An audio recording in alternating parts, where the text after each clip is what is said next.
아몬의 아들 유다 왕 요시야의 시대에 스바냐에게 임한 여호와의 말씀이라.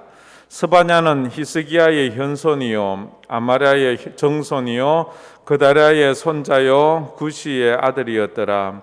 여호와께서 이르시되 내가 땅 위에서 모든 것을 진멸하리라.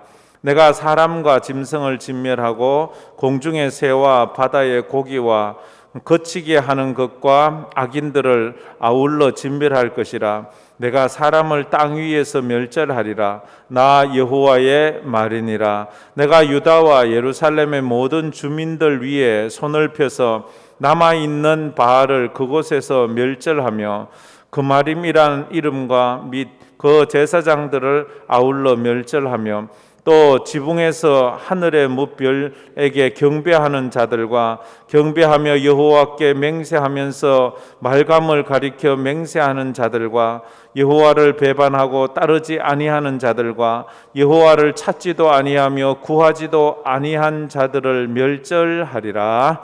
아멘. 스바냐 전체를 놓고 한번 말씀을 들었으면 좋겠습니다. 요즘 계속해서 선지자들에 대한 이야기를 말씀을 나누고 있습니다. 아모스 선지자는 하나님께 긍휼을 구한 선지자였습니다. 하나님 불쌍히 여겨주세요. 그리고 오바다 선지자는 하나님 앞에 우리 인생을 맡기면서 기도했습니다.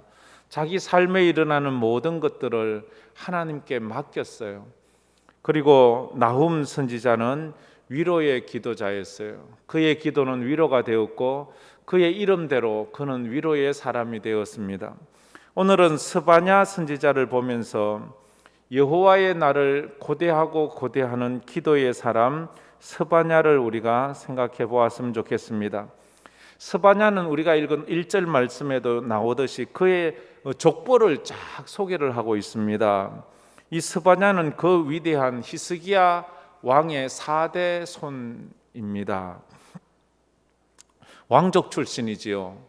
선지자지요. 유다 지파 아니겠습니까? 유다에서 그리고 이 스바냐는 가장 악한 이 유다의 왕 중에서 가장 악한 왕과 가장 훌륭한 왕 둘이를 섬깁니다. 히스기야의 아들이 그렇게 좀 악한 왕입니다. 그러다가 그 아들이 암몬 왕인데 그 암몬 왕이 또 더 악한 왕이에요. 그러니까 히스기야의 아들도 그 손자도 악한 왕. 그런 악한 왕들이 57년을 남유다를 통치합니다. 그리고 그 뒤를 이은 왕이 8살의 왕이 되는데 그 왕 이름이 요시야 왕입니다. 그래서 이때 스바냐가 왕이 됩니다. 스바냐가 선지자가 됩니다. 그래서 최고의 악한 암몬 왕, 암몬은 아달랴의 아들이거든요. 아달랴는 아주 악한 여인이었습니다. 그런가 하면 최고의 왕 요시야 왕, 종교 개혁을 했던 그 요시야 왕 8살의 왕이 되고 왕이 된 지 그가 이제 10수년이 지나서 그가 26살이 되었을 때에 성전을 청소하다가 율법의 두루마리를 발견하고 그 율법의 두루마리를 그 학사 hil기야가 그것을 읽어줄 때에 그 두루마리 율법서를 들으면서 울잖아요. 울면서 우리가 하나님을 몰라서 하나님의 말씀을 몰라서 하나님 앞에 절기도 지키지 않고 우상을 섬기면서 범죄하며 살았다고 그렇게 목 놓아 울던 왕이 바로 이 요시야 왕이에요. 그래서 그가 유월절을 다시 지키기 시작했던 그런 왕. 이 스바냐는 가장 악한 왕의 때에 선지자를 노릇하고 가장 성군일 때에 종교개혁을 한 요시야 왕 때에 그런 선지자였습니다. 이 스바냐라는 이름의 뜻이 어떤 뜻인가 하면 이 성경에 나오는 이름들의 의미는 그냥 이름이 아니고요. 거기 이름 자체에 메시지가 있어요. 이름 자체에 하나님의 계시가 있어요. 예수, 아들을 낳으리니 그 이름을 예수라 하라. 이 예수는 그냥 진 이름이 아니에요. 그 이름 자체가 이미 메시지가 있어요. 그가 자기 백성을 저희 죄에서 구원할 자이심이라. 이게 예수잖아요. 그래서 이 스바냐라는 이름의 뜻은 두 가지로 완전 볼 수 있는데, 하나는 여호와께서 숨기신다라는 뜻이 있고요, 또 반대로 이걸 조금 다르게 해석하면 숨어 계신 여호와, 이렇게도 볼 수 있어요. 여호와께서 숨기신 자, 아니면 숨어 계신 여호와, 조금 좀 반대말 같지만 이 의미가 있어요. 여호와께서 숨기셨다라는 말은 그 숨긴 자는 메시아를 말하는 거예요. 구원자를 말하는 거예요. 하나님께서 숨겼다, 메시아를 숨겼다. 그 다음에 숨어 계신 하나님 자신이 숨어 계시는 거예요. 이 스바냐의 이름 뜻이 숨어 계신 하나님, 하나님이 숨기신 자라는 뜻을 가지고 있어요.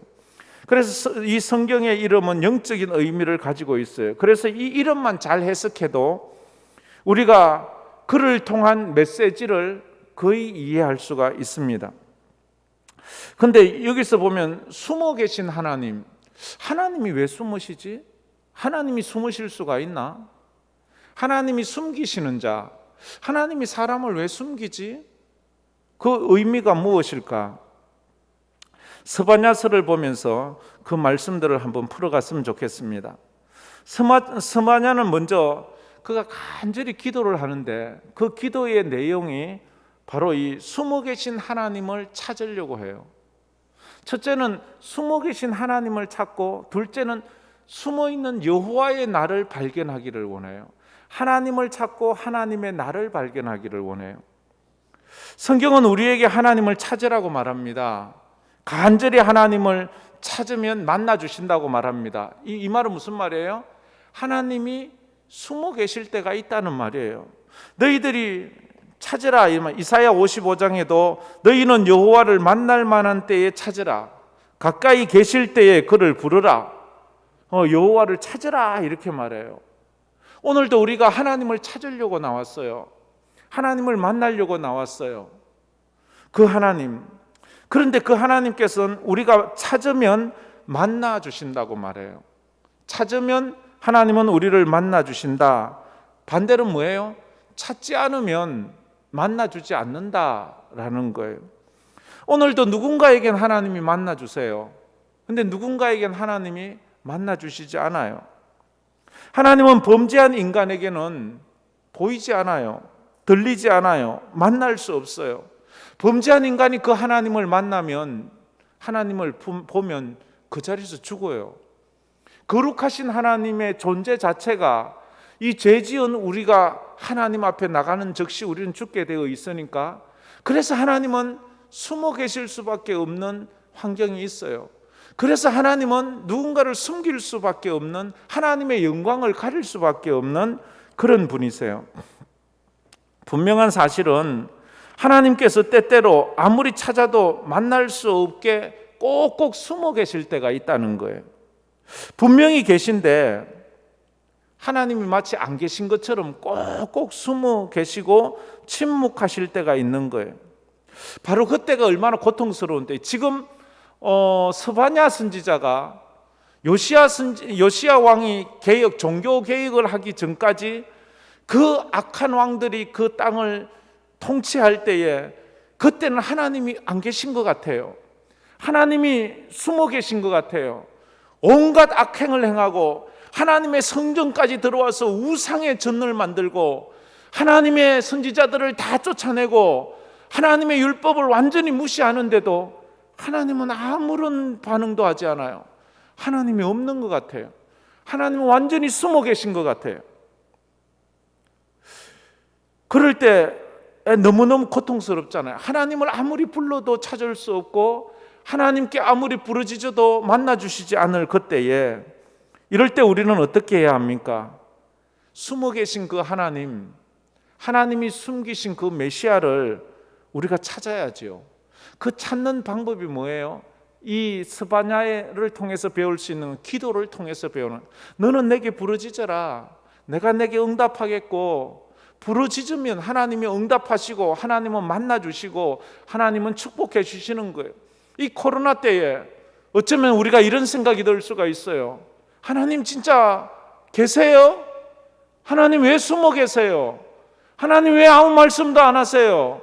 교회들이 문을 닫아야 되고 예배가 제대로 드려지지 않는 이런 때에 또 악행하는 자들은 악한 악법들을 만들어 하나님의 교회를 공격하는 이때에 하나님 어떻게 왜 가만히 계십니까? 할 수가 있지 않습니까? 우리가 살면서 이런 경험을 할 때가 있을 거예요. 마치 하나님이 나를 버리신 것 같은 느낌, 그리고 하나님이 존재하지 않는 것 같은 그런 느낌. 하나님은 나를 버리셨나? 하나님이 진짜 있는 건가? 그래서 우리의 믿음을 뿌리채 흔드는 그런 경우, 그래서 내 속에 불신앙의 요소가 자라나는 그때에 그런 내 신앙이 뿌리채 흔들리고 내 신앙이 요동칠 때에 그럴 때도 하나님을 만나기 위해서 주의 전에 나와 십자가 붙잡고 부르짖는 그 믿음, 그것이 우리에게 필요하다 하는 것입니다. 시편 50편에도 말했죠. 환난 날에 나를 부르라. 내가 너를 건지리니 내가 나를 영화롭게 하리로다. 환난의 날, 곤고한 날에 하나님을 부르라고 말합니다. 우리가 스바냐 선지자처럼 숨어 계신 것 같고 아니 계신 것 같은 이런 정말로 불신앙이 팽배한 이 시대에도 우리 사랑하는 황금교회 성도들은 믿음으로 부르짖어 주님을 찾는 은혜가 있기를 주의 이름으로 축복합니다. 첫 번째는 하나님을 찾기 위해서 부르짖었어요. 두 번째로는 스바냐 선지자는 목숨 걸고 기도해서 여호와의 날이 오기를 그렇게 구했어요. 하나님의 날이, 여호와의 날, 스바냐의 주제어라고 하면 여호와의 날입니다. 여호와의 날. 이 여호와의 날은 두 가지의 의미의 날이, 하나는 심판의 날이고 하나는 회복의 날이에요. 하나님을 믿지 않는 불신자들은 여호와의 날에 심판을 받을 것이고, 하나님을 믿는 하나님의 백성들은 여호와의 날에 하나님의 축복을 받을 거예요. 회복의 역사가 있을 것이기 때문입니다. 그런데 스바냐는 그 심판과 그 회복의 날이 오기를 지금 기다리고 고대하며 구하고 있어요. 이 하나님의 날이 오기를 기도하는 이건요, 목숨 걸고 하는 거예요. 하나님의 날이 이 땅에 임하여 주시옵소서. 이 뭐예요? 심판 날이 이 땅에 오기를 원합니다, 이거예요. 이 땅이 이대로는 안 됩니다. 하나님이 오셔서 한번 심판을 해주셔야 합니다. 그래서 완전 뒤집어 엎어야 합니다. 노아의 때처럼 여호와의 날이 임해서 이 땅을 완전히 물로 한번 다 청소해 주십시오. 이대로는 안 됩니다. 이 이야기는 진짜 무서운 이야기 아닙니까? 하나님, 이 땅에 여호와의 날이 임하소서. 이 스바냐는 그런, 우리가 지금 생각하면 얼마나 충격적인 이야기예요. 하나님의 군사를 보내서 전쟁을 일으키든지 불바다를 일으키든지 이 심판의 날과 회복의 날을 동시에 구하고 있는 거예요. 스바냐가 말하는 여호와의 날은 이 15절 말씀에 보면 있죠. 15절, 스바냐 1장 15절 말씀에 잠깐 이 전체적으로 많이 언급하는데 그 15절 한 절만 우리 다 같이 읽겠습니다. 그날은 분노의 날이요, 환난과 고통의 날이요, 황폐와 패망의 날이요, 캄캄하고 어두운 날이요, 구름과 흑암의 날이요, 쭉 계속 나옵니다. 이런 날이에요. 그날은 악인들에게 무서운 심판의 날이에요. 그러나 반면에 의인들에게는 구원의 날이에요. 스바냐는 그 날이 오기를 기도하고 있어요. 여호와의 날, 그 날이 언제예요? 재림주에 주 예수여 어서 오시옵소서. 마지막 요한계시록 제일 끝부분에 마라나타 주 예수여 어서 오시옵소서. 그건 여호와의 날이 임하기를 원하는 거예요. 재림이 임하기를 원하는 거예요. 재림이 임하면 어떻게 돼요? 믿지 않는 자들에게는 불심판이 임하고 믿는 자들에게는 회복의 심판이 임하는 거예요.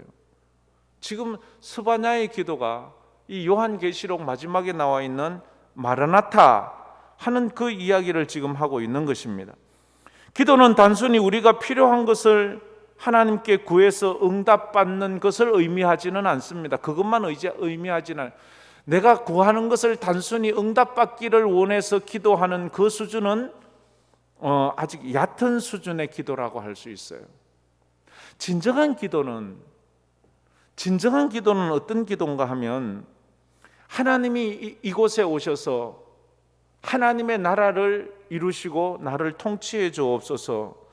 그래서 하나님을 이 땅의 왕으로 초청하는 기도를 드리는 것이 가장 영적인 기도라고 할 수 있어요. 그래서 예수님께서 우리에게 가르치신 주기도문의 핵심 내용도 그거예요. 하나님의 나라가 임하옵시며 하나님의 이름이 거룩히 여김을 받으옵시고 하나님이 이 땅의 왕이 되어 주시옵소서. 우리의 가장 큰 기도는 이거예요. 당신이 이곳에 오셔서 이 땅을 당신의 나라로, 당신이 왕이 되어 당신의 이름이 거룩히 여기는 그곳이 되기를 원합니다 하는 그게 진짜 기도예요. 하나님을 부르는 기도, 하나님이 떠나버린 이 세상에서 하나님의 다시 임재와 하나님의 통치가 이루어지도록 기도하는 것. 하나님, 이제 우리 교회를 위해서 이 교회에 임재하여 주시옵소서. 이 교회의 주인이 되어 주시옵소서. 이 교회를 하나님의 뜻대로 주장하여 주시옵소서. 이 교회에서 하나님의 이름만 높여지게 하여 주시옵소서. 이 교회를 통하여 당신의 뜻이 이루어지게 하여 주시옵소서.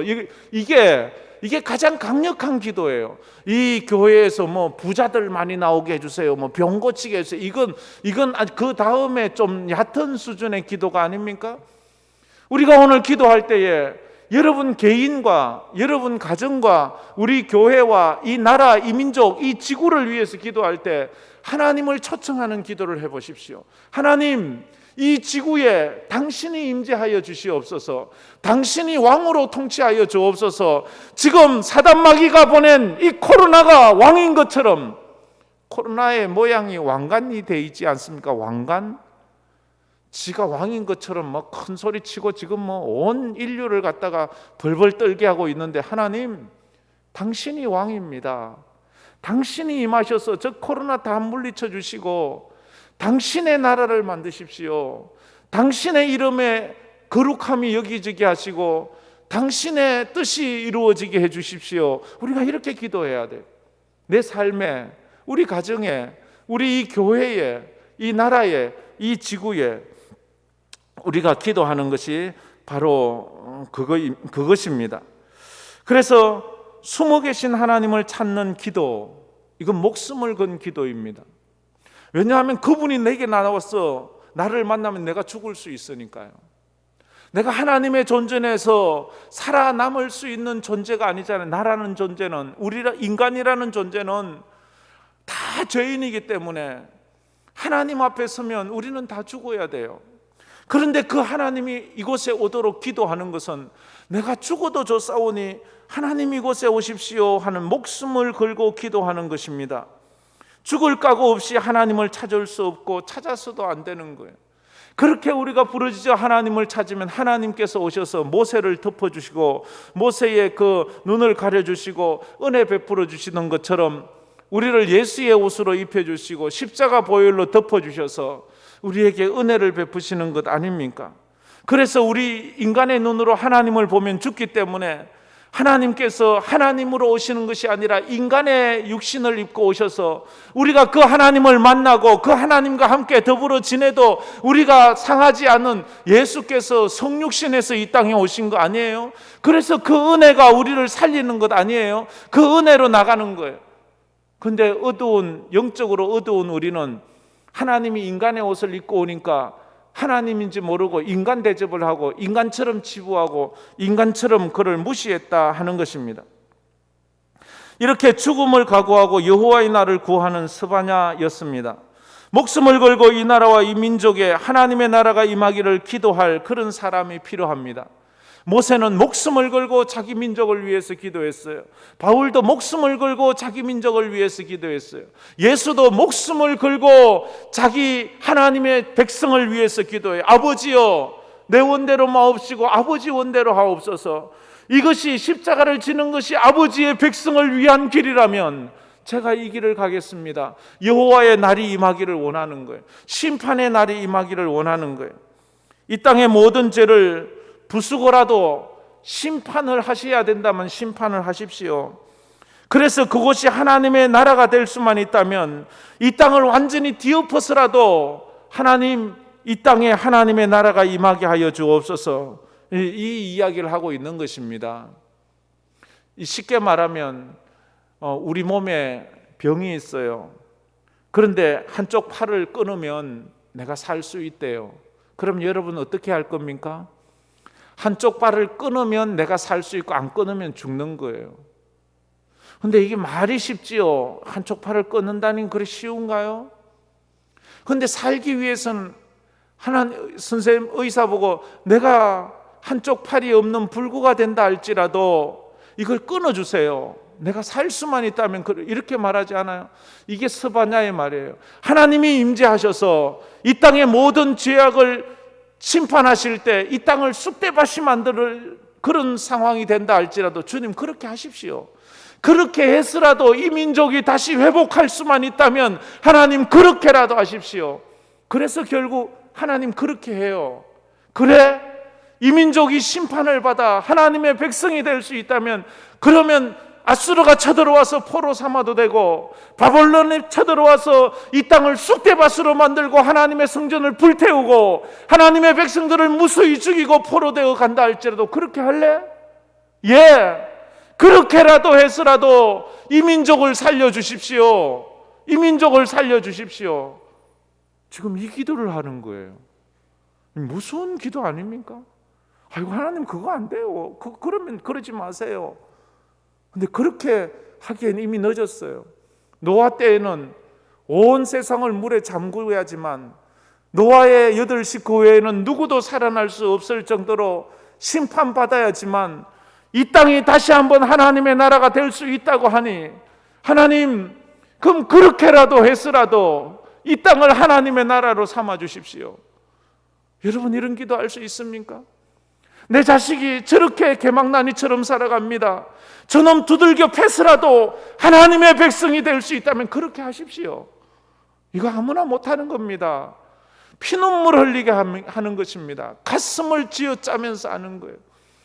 주님 이 나라 이 민족이 하나님의 나라가 될 수 있다면 이 나라에 이런 고통이 있어 할지라도 이런 이 일을 통해서 회복시켜 주십시오. 그런 눈물의 기도를 지금 선지자가 하고 있다고. 그러니까 이 선지자가 얼마나 가슴이 아프겠어요. 이 기도의 선제 조건은 아주 통렬한 회개가 선제되어야 하는 것입니다. 그래서 여호와의 날은 무수운 날입니다. 여호와의 날은 심판의 날입니다. 쉽게 말해서 하나님이 오셔서 부술 건 부수고 무너뜨릴 건 무너뜨리고 깨부술 건 깨부수고 그리고 나서 하나님의 나라를 세워주십시오 하는 거예요. 그냥 죄도 아이고 오냐 덮어놓고 뭐 잘못한 것도 덮어놓고 우상도 덮어놓고 그냥 오냐 다 봐주고 그냥 거기에 그대로 두고 그대로 세우지, 이건 말이 안 되고 공의의 하나님에게 있어서는 그건 말이 안 되는 거예요. 그래서 예수님이 십자가에 못 박혀 죽으셔야 되는 거예요. 오늘 이 스바냐가 지금 이 기도, 이 2가지 기도, 하나는 정말로 간절히 숨어 계신 하나님을 찾고 나서요. 하나님 만나면 죽어요. 그래도 만나야 된다는 거예요. 그래도 만나야 됩니다. 여호와의 날이 임하기를 원해요. 여호와의 날이 임하면 심판이 임해요. 심판이 임하면 막 완전히 박살나는 거예요. 우상 섬기고 이 예루살렘 거리마다 얼마나 우상이 있고 성전 안에도 우상이 가득하고 선지자들 제사장들 다 쫓아내고 제 절기도 다 멈추고 모든 안식일도 다 멈추고 율법도 없고 이런 세상에 하나님 오면 예수님이 오셔서 그거 뒤집어 엎잖아요. 예수님이 오셔서 채찍질 하잖아요. 그거보다도 더 악랄한 그 패역한 시대를 살아가고 있는 이 모습을 보는 스바냐가 가슴이 아픈 거예요. 주님 오세요. 오셔서 이거 다 뒤집어 엎고라도 하나님 나라 만들어 주세요. 그래서 하나님이 샥 와서 그냥 아수르와 바벨론을 통해서 완전 예루살렘을 초토화시키고 완전 다 끝내버려. 이거 얼마나 무서운 얘기예요. 지금 예수님 때 오셔서 그렇게 하늘로서 불이 내리고 예루살렘아 예루살렘아 하면서 예수님이 우시잖아요. 그래서 예수님 떠나시고 난 다음에 AD 70년에 로마의 디도 장군이 와서 예루살렘을 포위하고 예루살렘 사람이 다 굶어 죽고 예루살렘 성이 다 무너지고, 그래서 이 로마 사람이 와서 예루살렘이 온 세상에 다 뿔뿔이 흩어지고 그런 하나님의 심판을 받잖아요. 하나님, 그 심판을 하더라도 하나님 나라로 만들어주세요 하는 그 이야기를 하는 겁니다. 그러면서 오늘 그 여호와의 날에 대해서 말하기를, 여호와의 날이 왜 심판의 날인가 하면 하나님이 질투하기 때문이에요. 18절에 보면 하나님의 분노의 날을 말하면서 또 하나님 여호와를 질투의 하나님으로 말합니다. 자, 우리 1장 18절 말씀 뭘 다 같이 한번 읽어보겠습니다. 그들의 은과 금이 여호와의 분노의 날에 능히 그들을 건지지 못할 것이며 이 온 땅이 여호와의 질투의 불에 삼켜지리니 이는 여호와가 이 땅 모든 주민을 멸절하되 놀랍게 멸절할 것임이라. 질투, 여호와의 질투의 불이 이 온 땅을 삼킨다고 말해요. 여호와의 온 이 질투, 이 질투라는 단어는요, 히브리어로 키느아라는 단어를 쓰는데 무슨 의미인가 하면 대적들을 향한 분노. 내가 이 질투하는 것은요, 대적을 향한 분노 때문에 나오는 거예요. 분노. 하나님의 질투는 하나님을 대적하는 자들에 대한 분노가 하나님의 질투를 만들어내는 거예요. 사랑하는 하나님의 백성들을 망가뜨리는 죄를 향한 하나님의 분노. 그래서 사람들이 죄의 길로 죄를 짓고 사는 것을 보면, 우상 숭배하는 것을 보면 하나님이 분노해요. 그들을 그렇게 우상 숭배하고 죄 짓게 만드는 그거에 대한 하나님의 분노. 그러면서 동시에 하나님의 백성들을 향한 하나님의 사랑까지도 이 질투에 포함되어 있는 거예요. 예수님께서 성전에서 장사하는 사람들을 내쫓으시며 채찍을 휘두르시는 그것은 예수님의 질투예요. 질투.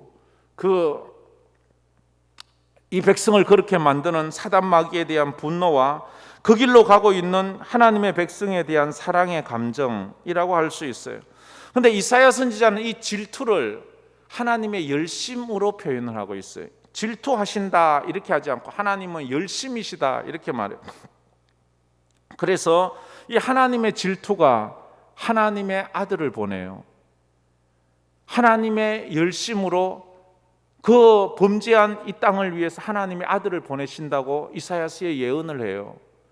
그리고 그 아들은 이 땅에 대한 이 질투가, 하나님에 대한 질투가 그 아들을 십자가에 오르게 해요.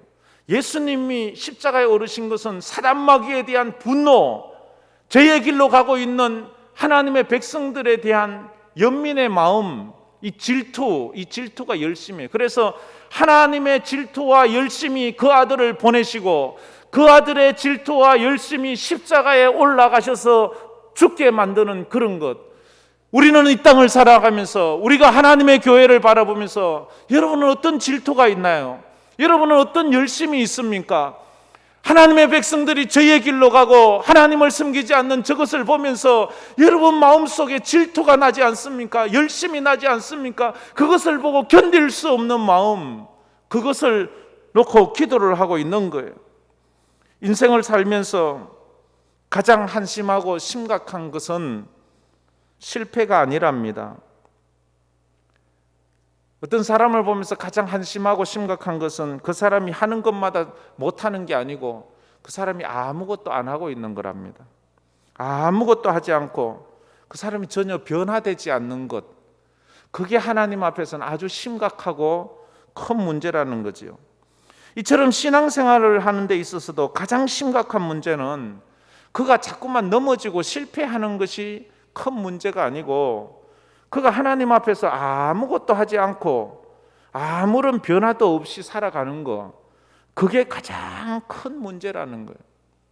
그래서 예수님은 도리어 이 베드로가 예수님을 부인했다고 뭐라 하지 않아요. 부인했고 실수했고 넘어졌지만 다시 기회를 줘요.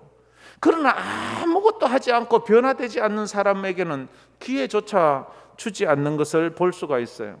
이게 라우디게아 교회에 하는 말이지요. 요한계시록 3장에 내가 내 행위를 아노니 내가 차지도 아니하고 뜨겁지도 아니하도다. 내가 차든지 뜨겁든지 하기를 원하노라. 내가 이같이 미지근하여 뜨겁지도 아니하고 차지도 아니하니 내 입에서 너를 토하여 버리리라 말합니다. 이게 뭐예요? 미지근한 상태를 말하는 거예요. 미지근한 상태. 미지근하다 보면 무감각해지는 거잖아요. 영적인 감동이 없는 거예요. 습관적인 신앙을 하는 거예요. 예배를 드리고 기도를 하면서도 아무런 기대감이 없어요. 하나님 앞에 하나님 이거 해주세요 저거 해주세요 하면서도 기대감이 없어요. 뭐 줘도 좋고 안 줘도 좋고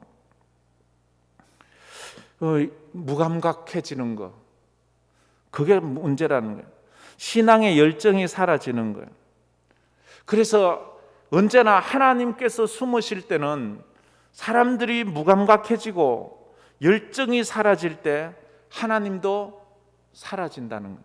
하나님이 숨으시는 거예요. 하나님이 떠나시는 거예요. 그래서 우리에게 가장 큰 문제는 뭐야? 하나님이 떠나시는 거예요. 이가봇하는 거예요. 이가봇. 하나님이 없는 세상을 살아간다는 것. 하나님 없이 살아가는 그 세상이 편하고 좋은 것 같지만 그것이 가장 큰 최악의 상황이라는 것을 우리는 알아야 합니다. 몸이 아파서 그 아픈 것을 느끼는 사람은 그래도 그나마 다행입니다. 아프니까 병원을 가잖아요. 근데 아파도 아픈 것을 느끼지 못하는 사람은 그것 때문에 죽어가잖아요. 그래서 무감각하다는 것, 신앙적으로 죽어가고 신앙적으로 메말라져 간다는 것. 이 코로나 때 우리가 그럴 수 있거든요. 여러분은 신앙적인 열정과 열심과 기대가 있습니까? 아니면 신앙적으로 무기력해지고 무감각해지고 나태해지고 그렇게 열정이 사라지고 있지는 않습니까? 그러면 어느 순간에 우리는 그 속에서 내 자신이 죽어가고 있다는 것을 알아야 합니다. 그래서 우리는 우리 자신을 늘 돌아보면서 하나님 앞에서 목숨을 건 몸부림이 있어야 합니다. 하나님, 우리에게 열정을 주세요. 하나님, 우리에게 하나님의 은혜에 대한 사모함을 주세요. 하나님, 오늘 이 저녁에도 우리가 기도할 때 기도에 대한 열정과 기대감을 허락하여 주세요. 우리가 예배할 때마다 갈멜산에서 그렇게 부르짖던 엘리야의 기도처럼 우리의 예배가 하나님의 불로 응답받는 역사가 있게 하여 주세요. 그냥 그렇게 형식적인 예배가 아니고 살아있는 예배를 드리게 해주세요. 살아있는 기도를 드리게 해주세요. 하나님, 우리에게 영적인 잠에서 깨어나게 해주세요. 우리가 그렇게 기도해야 합니다. 신앙은 결코 과거의 영광을 추억하는 것이 신앙이 아닙니다. 과거에는 이랬어, 과거에는 이랬지, 아주 좋았던 적도 있고 열심인 적도 있고 재미있었던 적. 신앙은 과거의 것을 추억하는 것이 신앙이 아닙니다. 신앙은 지금 여기에 계신 하나님을 만나는 것이 신앙입니다. 할렐루야. 내가 오늘 지금 여기서 하나님을 경험하지 못한다면 나는 제대로 된 신앙이 아닙니다. 하나님은 박제된 하나님이 아니에요. 하나님은 살아계신 하나님이에요. 하나님은 나와 함께 하시는 하나님이에요. 지금도 하나님은 우리 가운데 계시는 그 하나님이에요. 살아있는 신앙은 하나님의 역사가 지금 이곳에서 체험되어야 합니다. 오늘 나에게 하나님을 만난 경험이 있어야 합니다. 하나님과 함께하는 코로나 때의 간증이 있어야 합니다.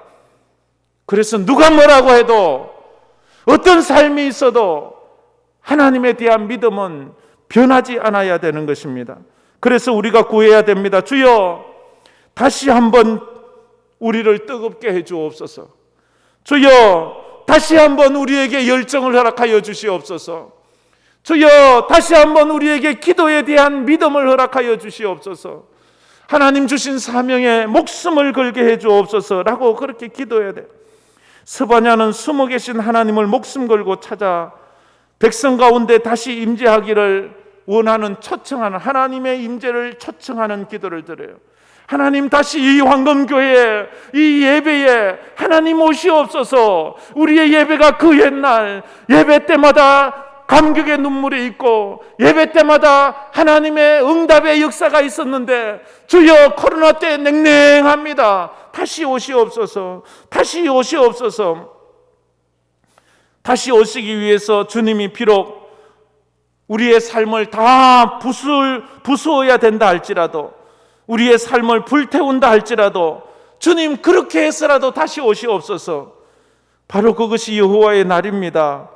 여호와의 날이 아무리 두렵고 무섭더라도 하나님이 우리의 삶에 임재하실 수만 있다면 나는 그것을 택하겠습니다.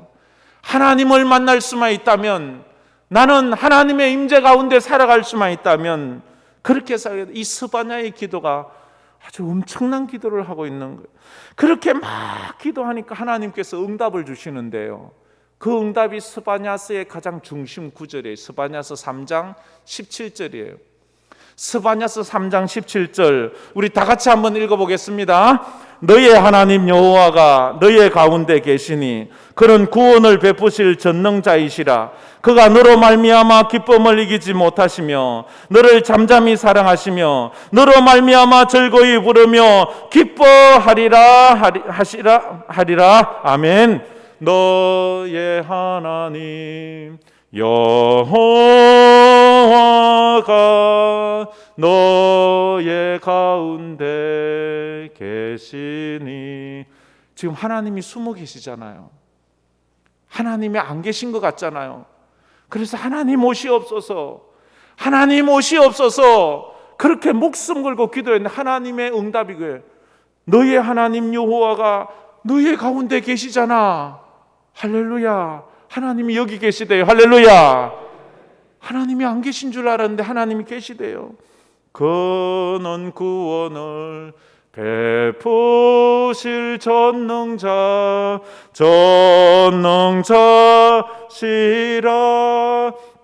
그가 너로 인하여 기쁨을 이기지 못하시며. 우리 이 찬양 너무 잘 알잖아요. 오늘 이 찬양을 쫙 부르고 싶었는데 그래도 이 기도회라서 우리 다른 찬양 또 부르려고 합니다. 오늘 주신 말씀을 생각하면서 우리 한번 기도했으면 좋겠습니다. 정말로 먼저 스바냐는 하나님을, 숨어 계신 하나님을 발견하기를 원했습니다. 그리고 목숨 걸고 여호와의 날이 이곳에 임하기를 구했습니다. 여호와의 질투하시는 그 질투를 깨닫고 자기 마음에도 그 질투를 심어달라고 열심, 하나님에 대한 열심, 하나님이 우리를 향한 열심이 있었잖아요. 그래서 그 열심이 아들을 보내고 아들이 십자가에 올라가는 것처럼 우리가 하나님에 대한 열심, 하나님의 사명에 대한 열심을 가질 수 있도록 우리가 기도했으면 좋겠습니다. 우리 이 시간 나와서 이 찬양 부르면서 기도로 나갔으면 좋겠습니다.